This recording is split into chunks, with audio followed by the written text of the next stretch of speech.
Can Manchester United win the Premier League next season? Absolutely. Will they win the Premier League? I'm not so sure. Hi everyone, welcome to the video. Today we're going to be discussing the recent relatively heavy transfer business that Manchester United has been undertaking with the confirmed signings of Sancho, Varane. We'll be discussing whether there'll be any potential future signings, what those signings might look like, what Manchester United should look like lining up next season, and what Manchester United fans should be expecting. You know, should they be expecting a trophy at all? Should they be expecting just top four? Or should they be expecting to genuinely compete and even win the Premier League title? Who knows? Well, I know what I'm going to say. Let's find out. You know the drill by now. Make sure to like the video. Make sure to subscribe to the channel. And if you are subscribed, then share the channel with someone you know. Before I go into the discussions of the specific transfers, let's talk about what, in my head, Manchester United really needed to do this transfer window in order to actually compete for the Premier League title, to genuinely challenge either City, Chelsea, Liverpool, whoever, for the title. A centre-half was absolutely needed to partner Maguire. Lindelof ain't good enough, and Babe could have been good enough, but I think injuries have basically killed him, to be honest, and even when he's fully fit, he's not fully fit for long. He's not that reliable. And also, even if he was fully fit, I don't even know if he would be good enough long term. Anyway, perfectly fine for Lindelof and Babe, perfectly fine for like third, fourth choice, whatever. But in order to win the Premier League title, Maguire needed a very good defensive partner. So centre-half was obviously needed. And for me, that was probably the second most important position. Third most important position for me was someone to play on that right wing for United. They've got the left side basically locked down, so I've got an itchy calf there. They've got the left side basically locked down. You've got Rashford there, who's, even though he will be out for the first few weeks of the season, in general, he's the main man there. Martial can even play there as well. Through the middle, Cavani surprised everyone with how good he was, myself included. I thought it was going to be a bit of a flop, honestly. And that's not how it turned out. He's been brilliant. And Rashford can also play there. Not ideal, but he can play there. And Martial can play there. And Mason Greenwood can play there. So left side, the front three and the striker, not too much of an issue right now. But the right side is an issue and has been an issue. In the past, they've had players like Mata there at times. Not ideal.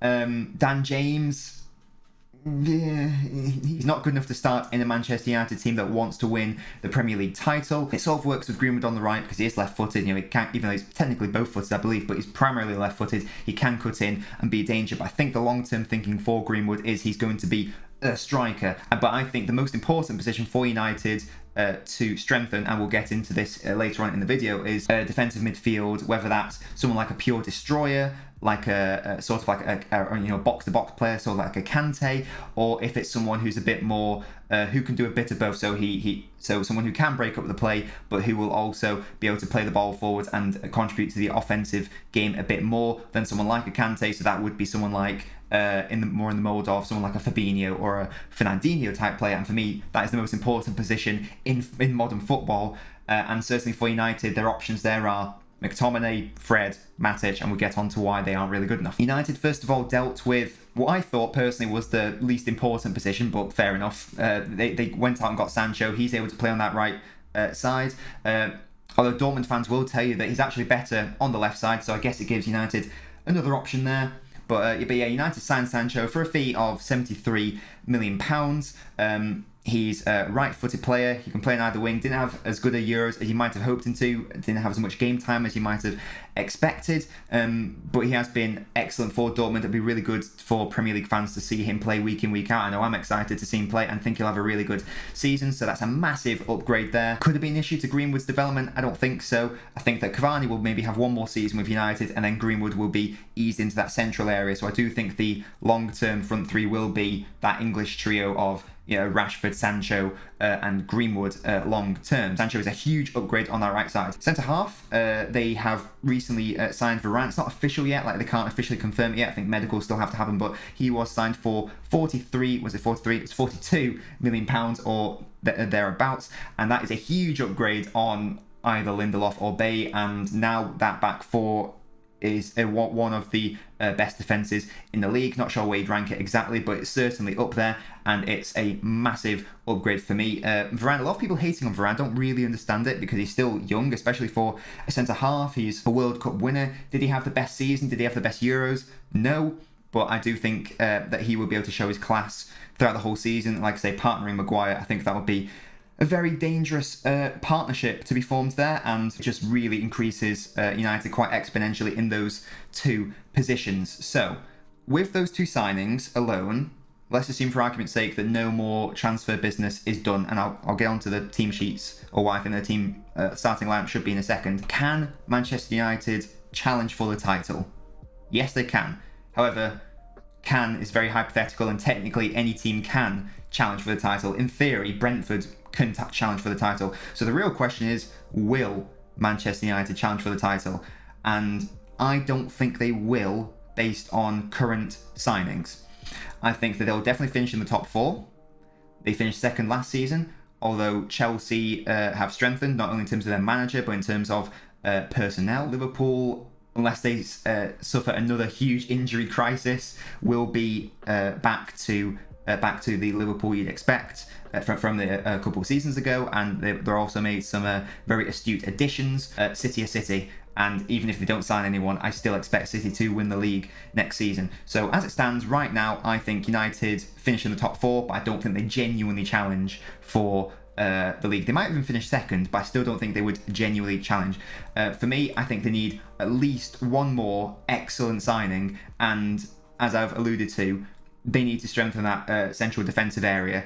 So let's go to the tactics board, see how I think United should line up, and what options they have in defensive midfield. By the way, let me know where you think Man United are going to finish next season. What are your expectations, whether you're a United fan or not? And do you think United will win a trophy? So what you see here is Manchester United's main starting 11 from last season in terms of however many appearances the players got. That's why there's no Paul Pogba here, because McTominay, Fred, etc. all played more games than him. Martial technically had more starts than Cavani. However, Cavani had more appearances overall in the Premier League off the bench, and also towards the end of the season, partly due to Martial's injury, Cavani did become the main man, and it's seen as that Cavani is going to continue to be the main man, especially if Martial is potentially going to be sold. So immediately, let's start including the players that we know are going to be joining Manchester United, or rather have joined Manchester United. So immediately we can get rid of Lindelof. Sorry, Lindelof, not sorry, you're not that good.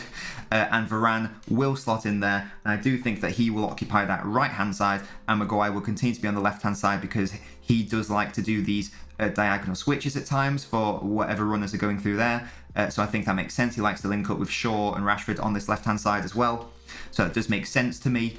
And then the other one, we won't remove Greenwood because he still will be an integral part of the squad. However, in general, in the main, I do expect Sancho, the number 25, not the number 7 because Cavani is obviously number 7, to be on that right-hand side. As I discussed earlier, he can also play on this left-hand side, so that might actually end up being the case. So because Rashford is injured for the first part of the season, so you might have a situation where you've got Sancho on the left and Greenwood on the right, or you've got Martial on the left and Sancho on the right.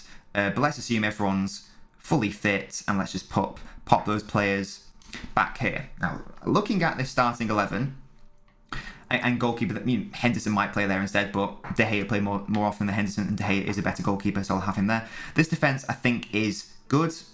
It's very good. In fact, Luke Shaw as the left back, his best left back in the league. Last season, Varane, Maguire, nothing wrong there. Wan-Bissaka, potential issue in terms of attacking play. That's why they are looking at getting more options there, like Kieran Trippier. But in general, I don't think there's that much of an issue with this backline of goalkeepers. That's fine. These three are fine here, I think. Fernandes and Sancho especially. I've got personal question marks over Rashford generally, but I think it's fine again. And Cavani, that's good. This is the issue, though. This is the issue. McTominay and Fred, or the quote McFred pivot, as I've been told it is called. This isn't good enough if you want to win a league title in any way, shape or form. I don't think that either of these players consistently start in across 38 games in the Premier League season and you win the Premier League. I don't think they're good enough. I also think that McTominay is probably being played in the wrong position. He's being asked to play more of a 6 role. He's actually more of an an 8 sort of player. He wants to be more attacking, so he's not even technically that sort of player. And Fred, I've no idea what's going on with Fred. He came for big money. He had a good Copa America. City wanted him. City didn't choose to go for him because they didn't think he was good enough. And then I don't know what the logic was there. Then United decided to come get him. Bit of a weird one for me. But either way, I'm convinced that there has to be an upgrade here. Ideally, I wouldn't have either of them playing. Ideally, but in any event, let's work with the players we've got. I think you personally drop McTominay, you play Matic. I know Matic gets a lot of slack, he's old, he's not as mobile, but he is at least a defensive player. That is his role, whereas McTominay is being asked to play a role that's not his. So I think that's a bit of an issue. Matic can be the more defensive one and Fred the slightly more progressive one. If you are going to play with what you've currently got, I think that is the best option. So I think it should be a Mfred, not a McFred. But I also think that you don't win the Premier League with these two. Matic, if it was from like 5-6 years ago, sure. But not the Matic of 2021. So, you'll notice there's no Pogba here, and like I said, that was because Pogba just didn't play that many games last season, I believe partly due to injury. But when he did play, he'd sometimes play here, or he'd sometimes be shoved onto the left-hand side. No, I don't like that. Pogba on the left is wasted. His best area is in the centre, so we are just going to get rid of Matic right now. We're going to pop Fred in there instead. Based on current resources, you could have McTominay, Matic, whoever.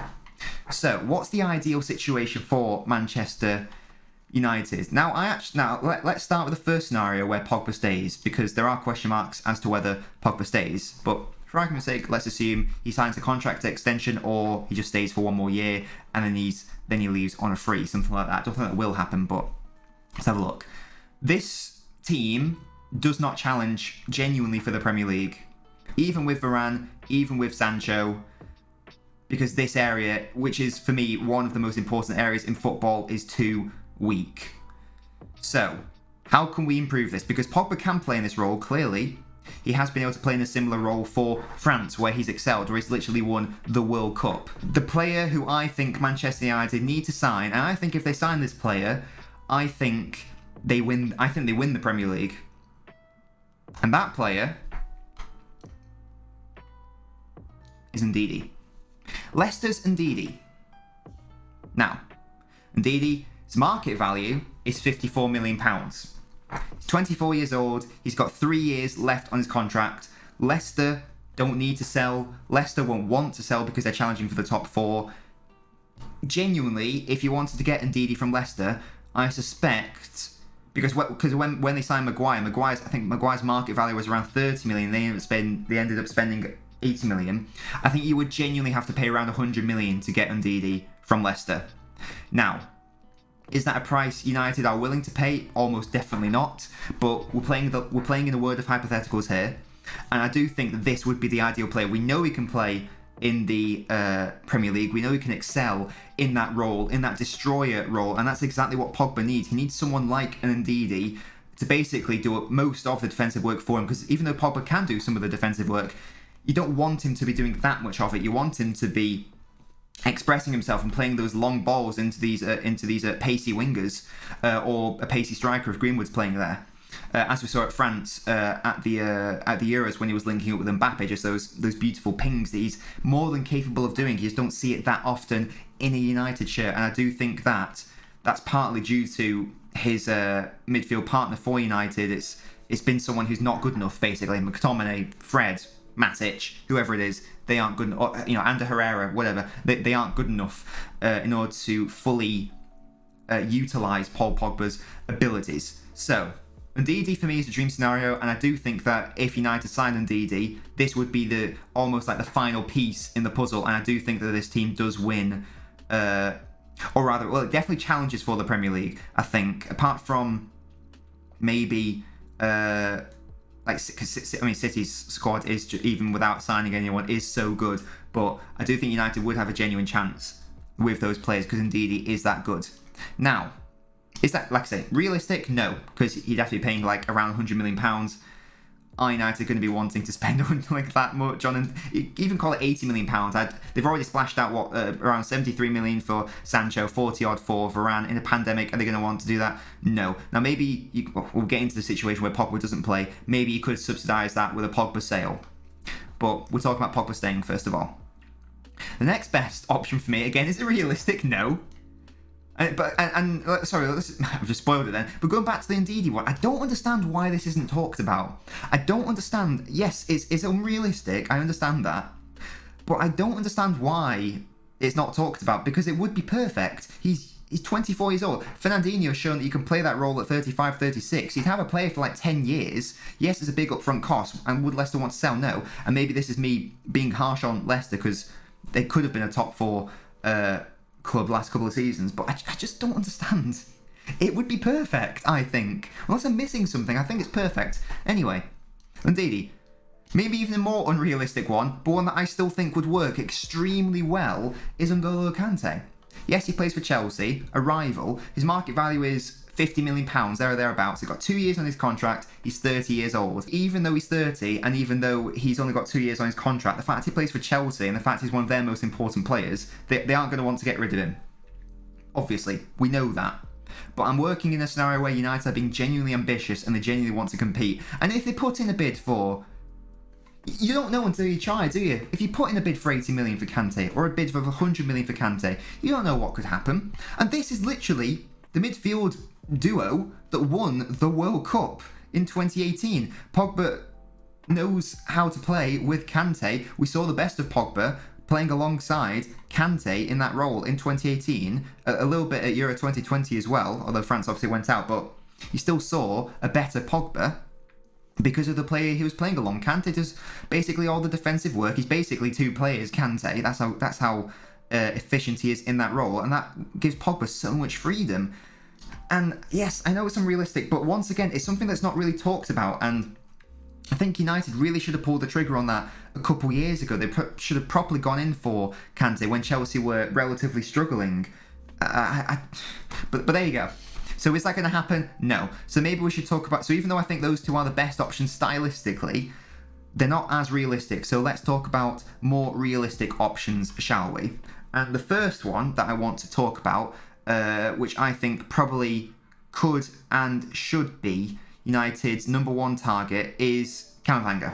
Now he's French, he's 18 years old, he plays for, I think it's pronounced Rennes, in Ligue 1. Let me just check his contract situation. So he's got 1 year left on his contract. He's got a market value right now of £50 million. So he's got the same market value as Kante. Is he as good as Kante? No.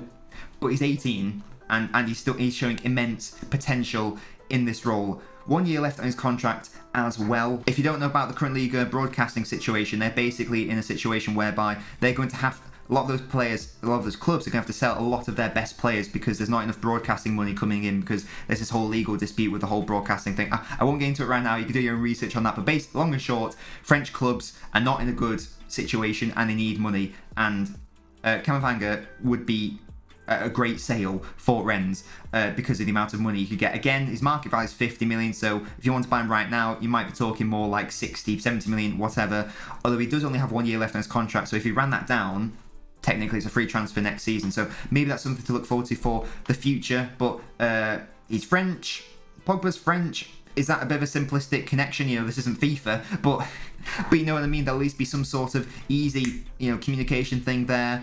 And is it a risk because he's only 18? Yes, but I still think it's a big upgrade on Fred, McTominay, Matic, where, to be frank, I don't think they have a future at the club, whereas I think Camavinga does have a genuine future and he could evolve into an elite player. If you wanted to be a bit more... So that's a high-risk one. If you want to be a bit more safe, Locatelli had an excellent Euros with Italy. However, clubs like Juventus and Arsenal are sort of circling around him, looking more and more likely he will go to Juventus. But Locatelli... It has a market value of £31.5 million. He's 23 years old with 2 years left on his contract. It's a perfect buy, I think.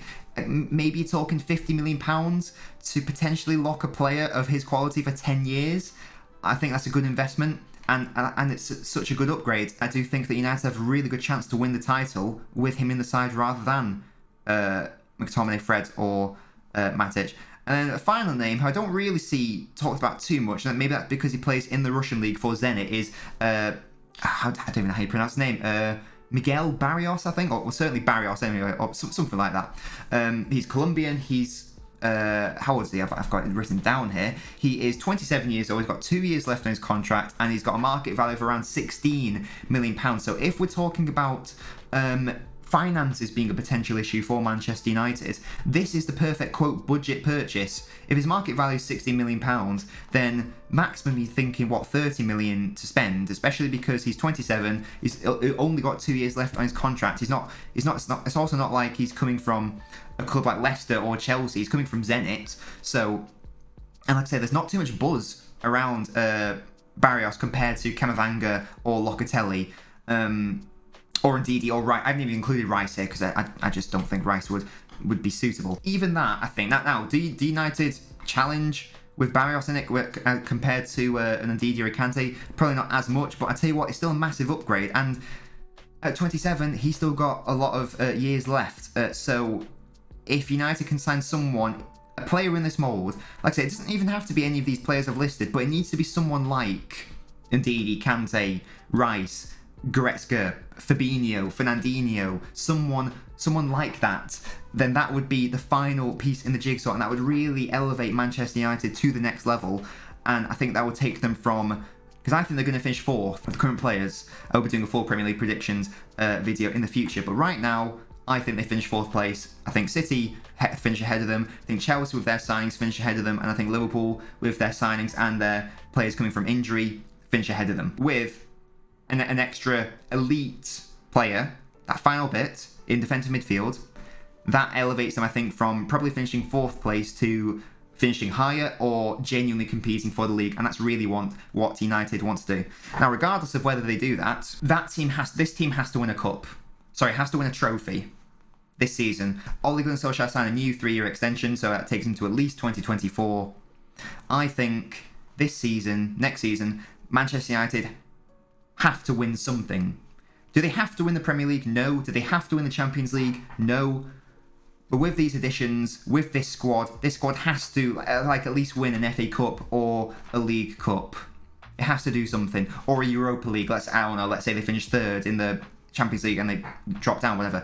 It has to win something, or I think it's a failure of a season. I don't think just getting top 4 is good enough. I don't even think just challenging for the title is good enough. A trophy has to be won now. It's been too long without one. With Ollie at the wheel, as they say. Let's very briefly talk about a situation where Pogba's sold. So therefore, we're thinking what? Fred McTominay. And maybe that is the more likely scenario, because you sell Pogba, you get some funding, and then maybe you can splash out on a Camavinga, or maybe then you can splash out on a Locatelli, or even a Kante, or an Ndidi, whoever. I don't think that team now challenges. I don't think Fred's good enough. I don't think Matic is good enough. I don't think McTominay is good enough. And I don't think that team... So even if we get someone... Camavinga's the one who's always associated with them. Any combination there. McTominay, Camavinga, Fred, Camavinga, Matic, Camavinga, whatever. That team doesn't win that team doesn't challenge for me.